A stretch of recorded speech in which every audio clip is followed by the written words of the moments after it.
And again, also do have your outlines. You'll find it helpful to follow through the message as we go through it this morning.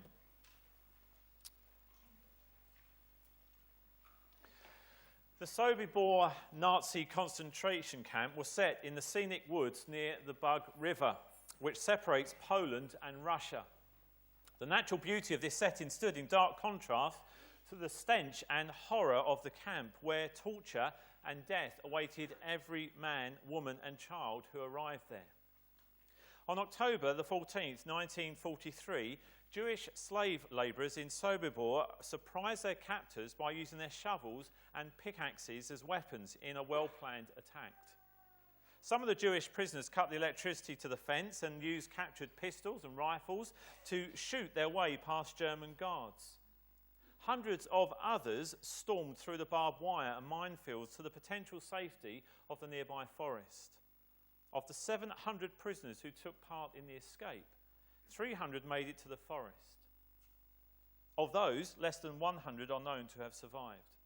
The remainder were hunted down by the Germans and executed. One of the survivors was a man named Thomas Blatt, or Toivy, as he was known in his native Poland. Toivy was 15 years old when his family were herded into Sobibor. His parents were executed in the gas chamber, but Toivy, young and healthy, was a prime candidate for slave labour. In the confusion of the escape, Toivy attempted to crawl through a hole in the barbed wire fence, but was trampled by prisoners who stormed the fence. As a result, he was one of the last to make it out of the camp. Toivy and two companions set off on a nightmare journey through the dense woods. By day, they rested beneath the camouflage of brush and branch. By night, they fought their way through the black expanse of tree and foliage. They were driven by both youthful vigour and fear, by determination and desperation. Most significantly, they were propelled by that elusive thing they had now reclaimed: hope. What they needed and craved was a guide, someone who could read the stars, who knew north from south and east from west. These were city boys lacking in outdoor skills, and after 4 nights of stumbling through the cold forest, the 3 boys saw a building silhouetted against the dark sky in the distance. Could it mean sanctuary? Perhaps a woodman to help them towards safety? With hope and with growing gratitude, they hurried forward.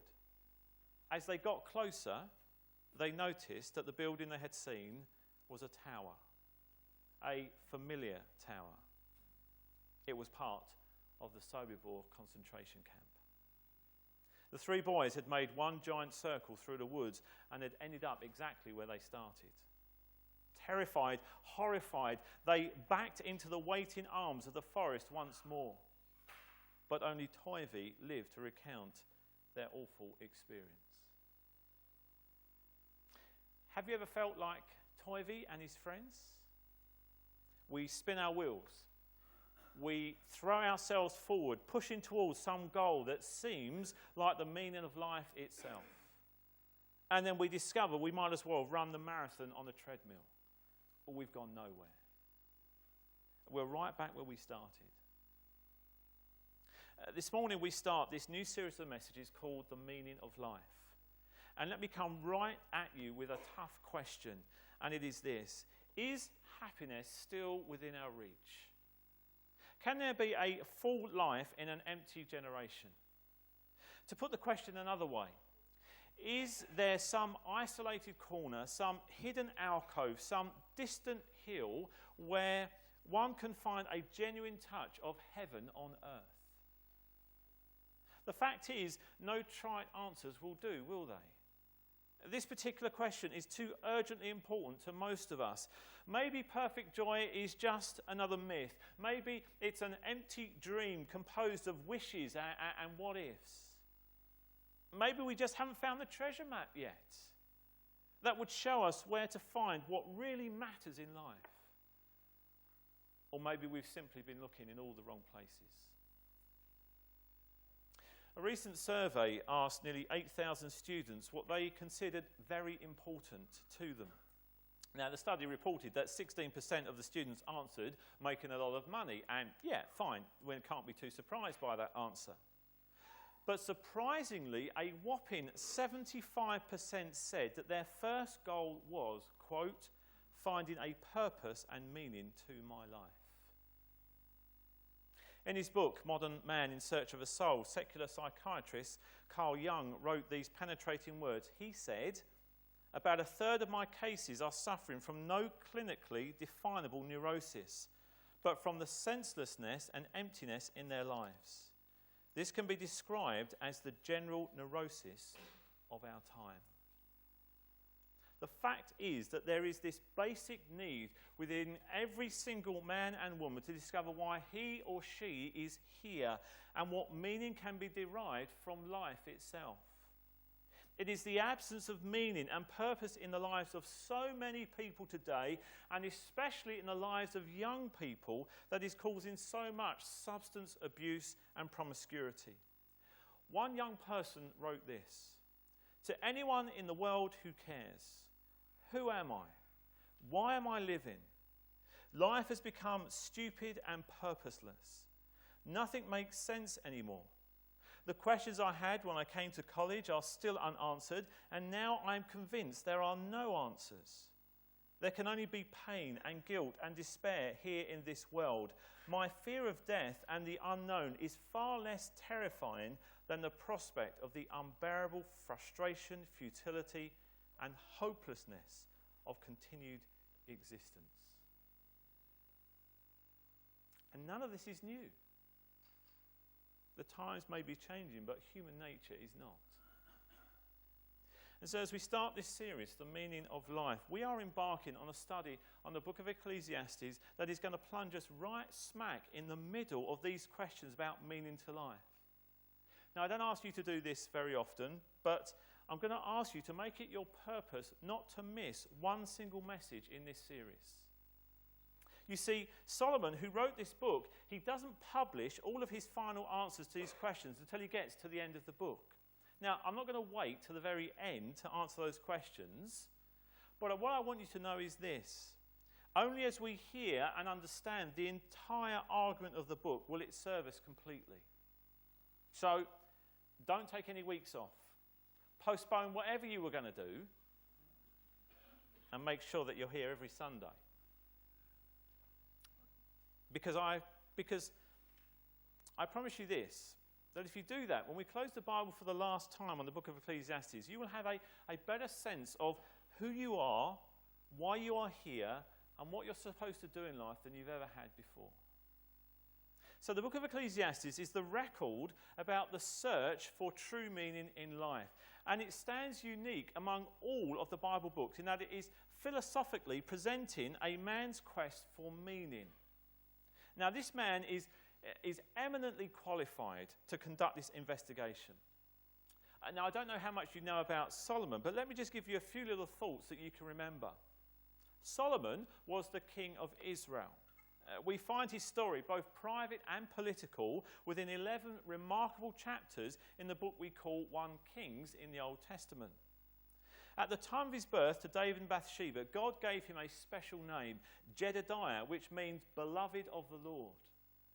So from the very beginning, for Solomon, there was this air of greatness and destiny that hung over his life.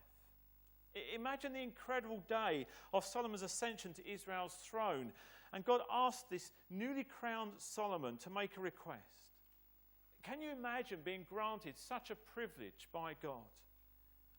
What would you have chosen once you'd caught your breath and reflected on the staggering possibilities of what you could ask for? Solomon had the choice of 1,000 lifetimes, and he chose the gift of wisdom, and God was pleased. Now, most people would have opted for maybe lengthy years of life or unlimited riches, but Solomon understood that this one precious gift is the key that opens the door to every other rightful desire.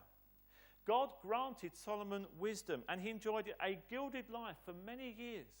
Every decision seemed to be sound and a perceptive one.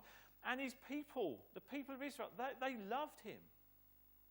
And the greatest legacy of all, his crowning achievement, was building the Jerusalem temple, a wonderful dwelling place for God and his people.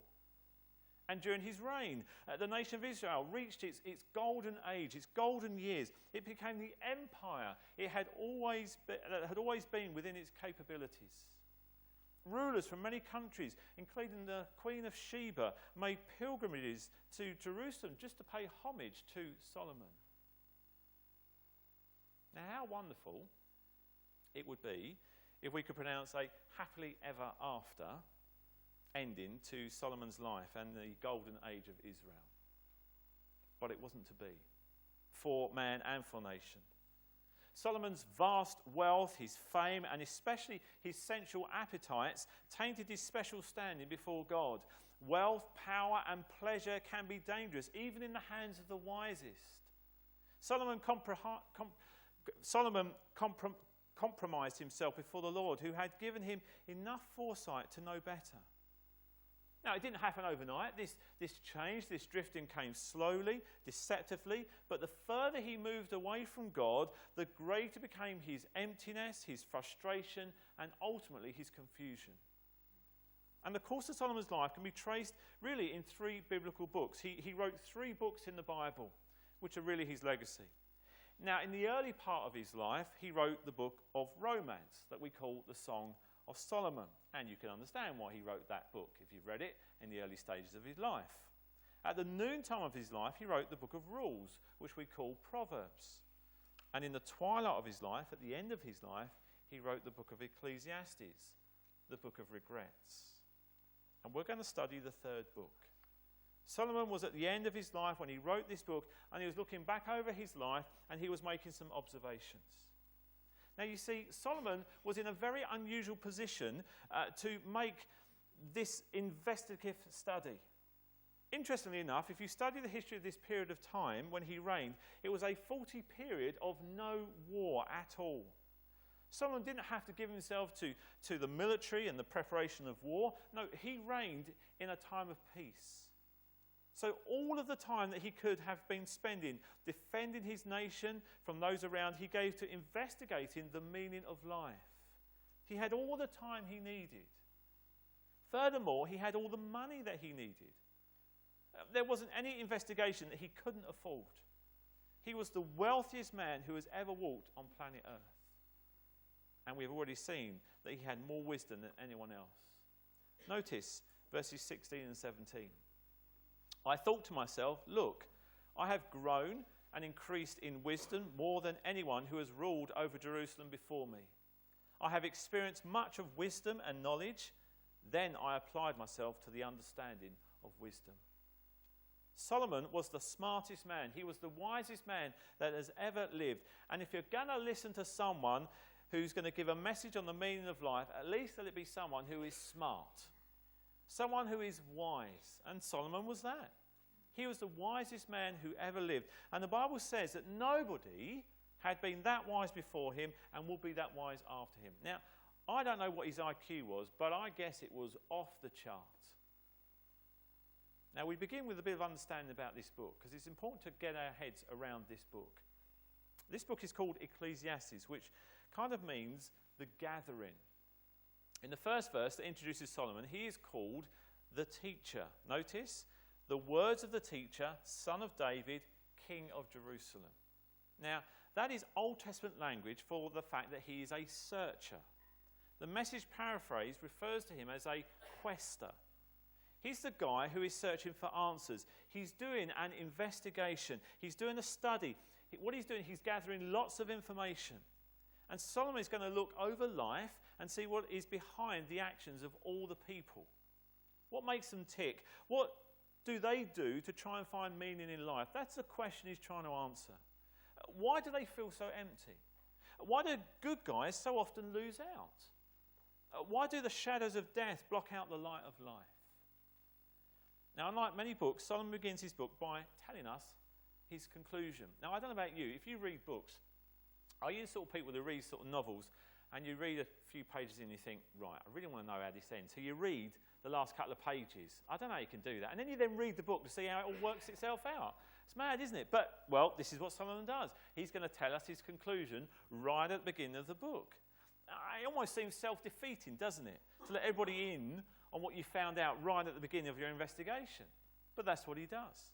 He starts at the beginning and he gives us his answer. He says, verse 2, meaningless, meaningless, says the teacher. Utterly meaningless. Everything is meaningless. What a depressing thought. Thanks very much, Solomon. Now, the word meaningless is used in this book 38 times. And it means this. It means emptiness. It means futility. It means without meaning. It's a word sometimes referred to as a vapour which disappears. If you've got an older translation, it will say the word vanities, oh vanities. It's this sense of meaningless. And what Solomon is saying, front end of his investigation, is this. After my investigations and conclusions and after my survey, what I've discovered is that life under the sun does not work. He puts the truth in the strongest possible language because he says, meaningless, meaningless, utterly meaningless. Everything is meaningless. And the Hebrews, they had a way of writing, and when they doubled a word, it was like this is really intense. This is not just emptiness, this is really, really serious emptiness. So he asks the question at the top end of this chapter. Verse 3, what does man gain from all his labour at which he toils under the sun? What is left after a man's work, after the things humanity have done? I think the Message has a great paraphrase here. It says, what's there to show for a lifetime of work, a lifetime of working your fingers to the bone? What's left? And what Solomon is saying must be understood clearly. And I want you to listen very carefully, because if you don't get this, this is so important. So tune back in if you've tuned out. If you don't get this, you will not understand the book of Ecclesiastes. Because if you don't get this, you will misunderstand the whole rest of this book. You will fall into the trap which many have fallen into when they read this book of Ecclesiastes. And you will say, look, I've read this and I know a bit about the Bible, and this contradicts everything else that is in the Bible. This book doesn't even belong in the Bible. How did it ever get in the Bible? This book is a very true representation of one man's search for meaning. Now, watch this now.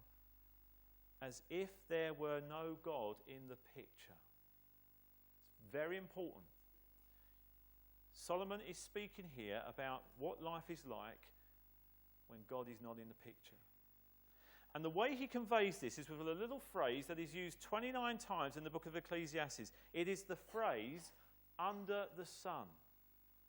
Solomon, looking back through his life, is going to tell us what life is about, all about under the sun.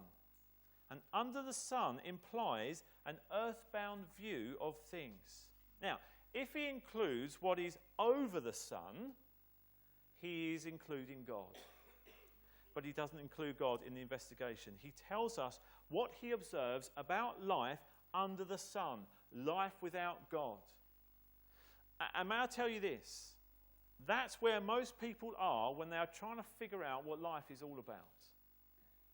God is not a part of the question. He's not a part of the equation.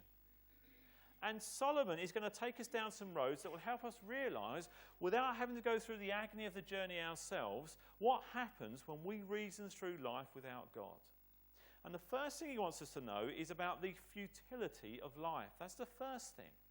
Life under the sun, life without God. He's going to tell us now about the futility of life.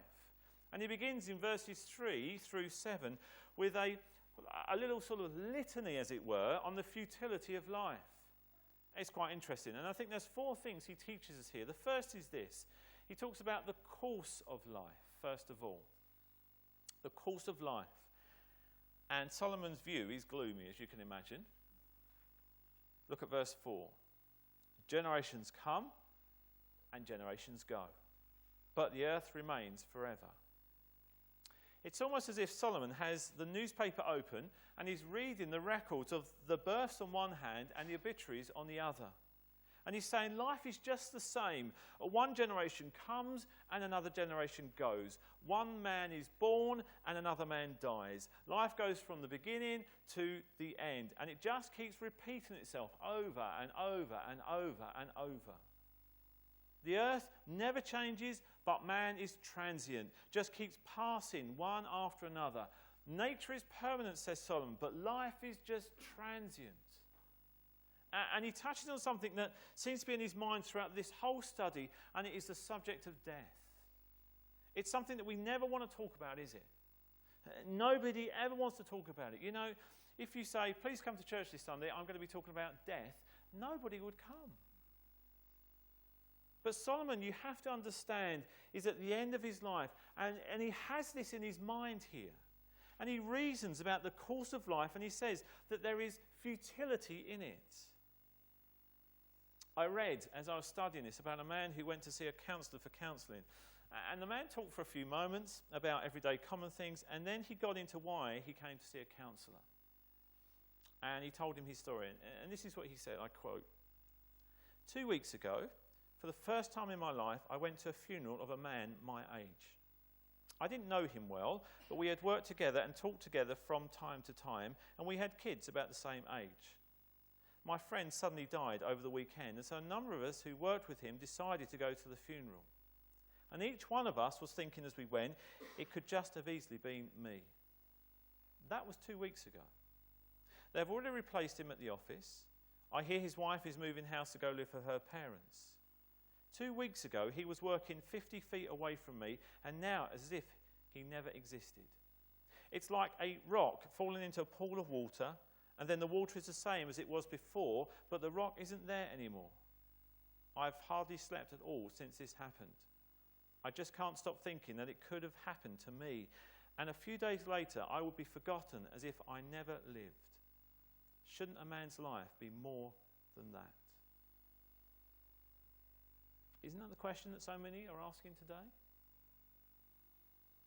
Isn't there more to life than just getting up, going to work, coming home, reading the newspaper, watching the telly, go to bed, get up, go to work, do the whole thing over and over and over and over and over again? Yeah, we may get a break for a little holiday and so, but we're back to it again over and over and over again, week in, week out, week on, week out, until you finally get too old and then you die. Solomon is saying, if I look at life without God in the picture, it just seems so futile. And the course of life just turns over and over, but there's just no meaning to it. He talks about the course of life, but he goes on from there, because he then secondly talks about the circle of the sun. The circle of the sun. And we see that in verse 5. The sun rises and the sun sets, and hurries back to where it rises. Now, just as modern astronomers in their everyday speech talk about the sun rising and the sun setting, so Solomon uses that same description. He says the sun rises in the east, and he actually says, in original versions, in old versions, he talks about, it says it pants. That's the word that it used. He says that the sun pants its way across the horizon, and it sets in the west. And there, while we are sleeping, it pants around the dark side of the earth, and there it is again in the morning. And it's endless. It repeats itself again and again and again. Every day since the creation of the world, the sun does exactly the same thing. Again and again and again, says Solomon. And he seems bewildered by comparing the unblinking consistency of the cosmic machine to the inconsistency of the human machine. For him, every golden sunset represents another short day gone from his short-lived life. The sun doesn't slow down, time cannot be stopped, and death marches towards us relentlessly like a marching army. We can run, but we cannot hide from it.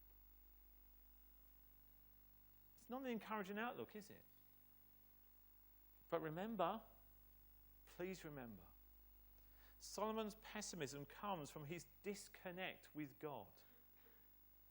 When we see only what is under the sun and never what is behind it, we are left with that empty, churning cosmic machine, a great production line run into eternity and producing exactly nothing. But he's not stopped there, because he adds to it. Because thirdly, he speaks about the circuit of the winds. The circuit of the winds. He says this in verse 6. He says, the wind blows to the south and turns to the north. Round and round it goes, ever returning on its course. Now, this is a truly remarkable statement for an Old Testament book, because this is long before the modern discovery of the world's great wind circuits and the global circulation of the atmosphere. There's no way that there's no way that could have been known as we know it today. They didn't have, satellite coverage on the weather reports where, you can see the winds and the way it circles and swirls around and all that sort of stuff. No, Solomon wrote this long before people ever knew about this stuff. And he uses it as an illustration of how the world is just mechanically going on. And humanity just seems to be a part of it all. You see, for Solomon, the wind becomes a symbol of his despair. For Solomon, the wind represented the invisible shortness of life.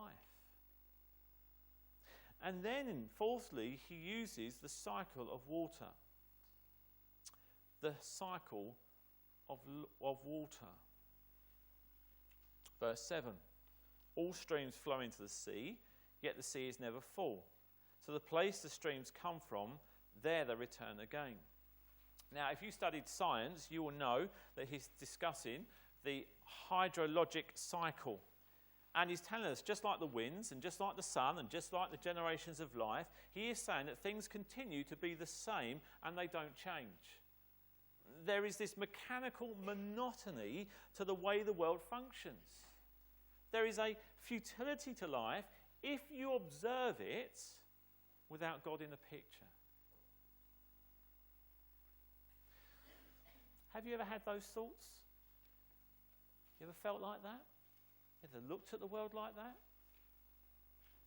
And for those of us who are Christians, if we for a moment allow ourselves to get caught up in this morose thinking of a world where we feel so insignificant, if we're not careful, we will begin to wonder, well, what does it matter? Why am I here? Until you remember God. So Solomon talks about the futility of life, but he doesn't stop there, because secondly, he wants to tell us about now the frustrations of life. The frustrations of life.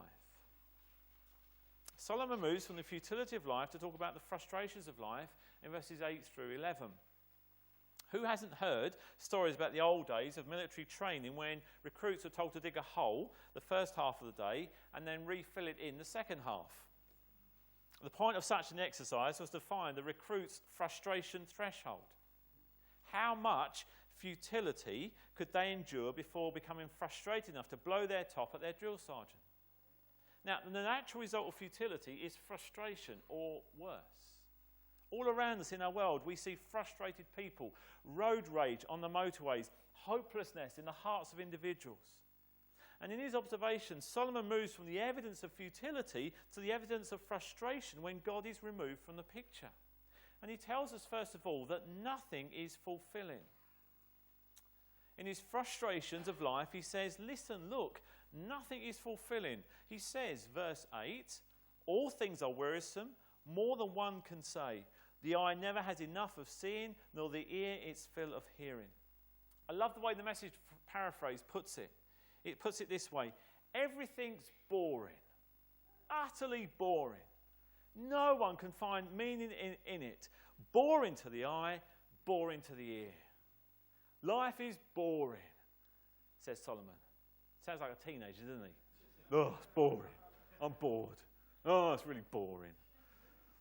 Who switched the Xbox off? I'm really bored now. That sort of stuff.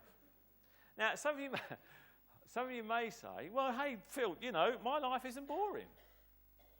Now, remember, Solomon is reasoning about life without God. And it speaks here to the restlessness that we have in our hearts as men and women today.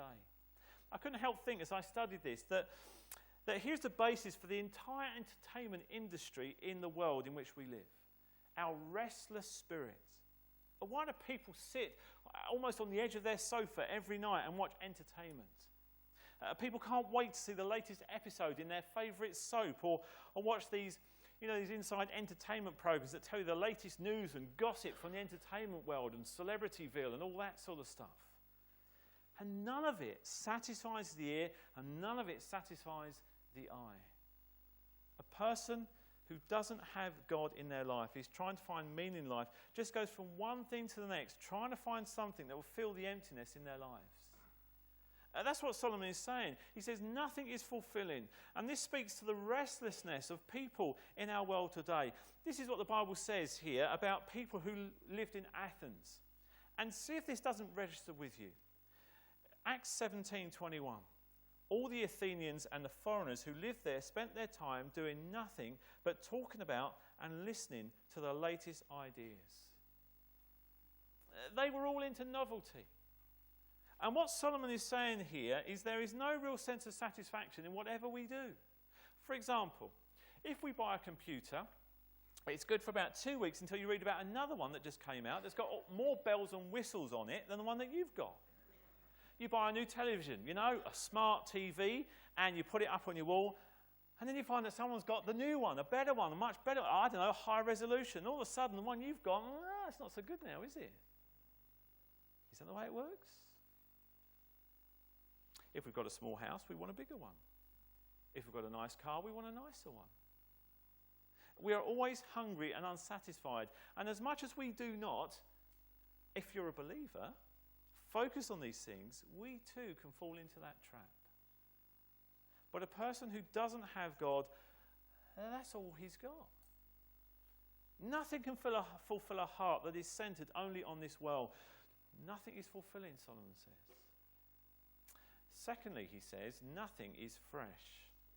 Nothing is fresh. And he says this in verses 9 to 11. What has been will be again. What has been done will be done again. There is nothing new under the sun. Is there anything of which one can say, look, this is something new? It was here already long ago. It was here before our time. There is no remembrance of men of old, and even those who are yet to come will not be remembered by those who follow. What's he saying here? There is nothing new under the sun. Now you say, hey, Pastor Phil, look, that doesn't resonate with me. Come on. There are so many new things. You've already mentioned a bunch of them. I mean, every day somebody is turning out something new. Well, just hang on a minute. Nothing new is being created. Almighty God created it all. In the beginning, God created the heavens and the earth and everything that is in them. And when we think that we are so clever and we invent something, what we are doing, we just take what God has created and we rearrange it so that it meets the need that we have. Thomas Edison once said that his inventions were only bringing out the secrets of nature and applying them for the happiness of mankind. We don't create anything new. The only one who creates is God, and he can still create. He is over the sun. He is not under the sun. The Message paraphrase puts these verses like this. It says, what was will be again. What happened will happen again. There's nothing new on this earth. Year after year, it's the same old thing. Does someone call out, hey, this is new? Don't get excited. It's the same old story. Nobody remembers what happened yesterday, and the things that will happen tomorrow, nobody will remember them either. Don't count on being remembered. We think everything is new, but it's really not. It's been done before in a different way by somebody in the past, and whatever we do now will be done in the future. See, what Solomon is saying here, and listen to me now, if you look at life without God, nothing satisfies. Nothing is new. There is futility in the world. And you know what? I've talked to many people who express in modern terms everything that Solomon's written in the first few verses of his book. Because you see, Solomon at one time in his life, he had meaning in life. When he started out, he was a man who walked with God. He was a man who prayed God's gift to be wise, and God gave him a hearing and an understanding. And Solomon talked with God, and he knew the meaning of life. But the Bible tells us that as he grew old and became prosperous, as he gathered riches around him, he began to walk away from God, and he forsook God, and he married foreign wives. And he contaminated his life with the visions of this world, and he got away from God. And in his end days, Solomon died a frustrated, disillusioned, discouraged old man. Somebody has said, that Solomon is like a European fable about a spider. It descended one day on a single thread from a barn's lofty rafters and landed near the corner of a window. From there it wove its web. This corner of the barn was very busy, and soon the spider became fat and prosperous. One day, as he surveyed his web, he noticed a strand that reached up into the unseen. He had forgotten its significance, and thinking it a stray thread, he snapped it. Instantly, his whole world collapsed around him. You see, Solomon had had that connection with heaven in his earlier life, but he had forsaken the God of his youth, and he'd lost the meaning of life. And as he comes to terms with his own life, he realizes that without God, life just doesn't have any meaning. In fact, he summarizes the central question of his book, and we'll see this later on, but here in chapter 6, verse 12, he says, "For who knows what is good for a man in life during the few and meaningless days he passes through like a shadow? Who can tell him what will happen under the sun after he is gone?" And I need to tell you this. There is only one who can tell you what the meaning of life is, and I'm not it. All I can do is report to you what I know. And I want to give you a key to this book before we close our Bibles this morning. If you go to chapter 3, verse 11, you will see the key, and it's this. He, that is God, has made everything beautiful in its time. He has also set eternity in the hearts of men. Here's what this means. That means that when God created us, each and every single one of us, no matter who we are, he made us all the same in this respect. We are built as human beings with a place in our heart for God. He created eternity in our hearts. There is a hole in your heart and in mine, and that hole cannot be filled with anything except God. And if we try to put other stuff in there, if we want to put things in there apart from God, that hole cannot be filled. It is the place for God, Almighty God. And if we try to put anything in there but Almighty God, we will be frustrated and we will feel the futility of life that Solomon writes about in the first chapter. There cannot be meaning in life without eternity in our hearts.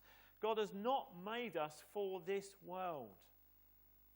He has made us for the next world. He put eternity in our hearts.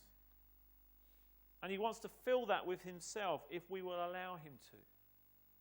But when we refuse to put God in the right place, in his place in our lives, and we try to stuff everything else into that place, into that hole in our hearts, no matter what it is, we become someone who has no meaning in life. And if you want to know meaning to your life, if you want to know what the meaning of life is, you have to cooperate with the one who made you. You have to put God at the centre of what you do and put him in your heart, put him in your life. And you say, Pastor Phil, how do I do that then? Well, the Bible tells us that we get God in our lives when we receive Jesus Christ, who is God's Son, who is God in the flesh, when we invite him to come and live within us. When we receive Jesus Christ into our hearts and lives, when we put God into our lives, when we realize what Jesus said is true, when he said to us in John 14, verse 6, I am the way and the truth and the life. No one comes to the Father except through me.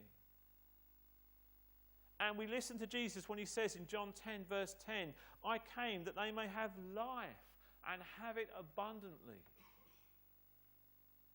He is saying, in essence, I have come to fill that space in your life so that you can have abundant, meaningful life. And Jesus offers us this invitation to all of us, no matter who we may be. He says to us in Matthew 11, verse 28, come to me, all you who are weary and burdened, and I will give you rest. He is the one who will make sense out of your heart. He is the one who can make the difference.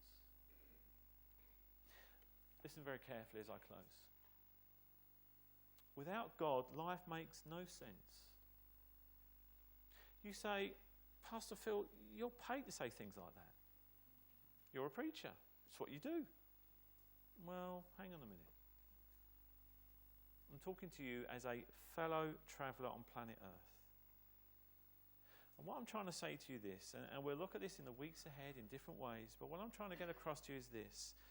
It's what Solomon observed. That if you try to make life work under the sun, you will fail. Life does not work the way God intended it to work unless He is in the picture. So meaning has to come from outside.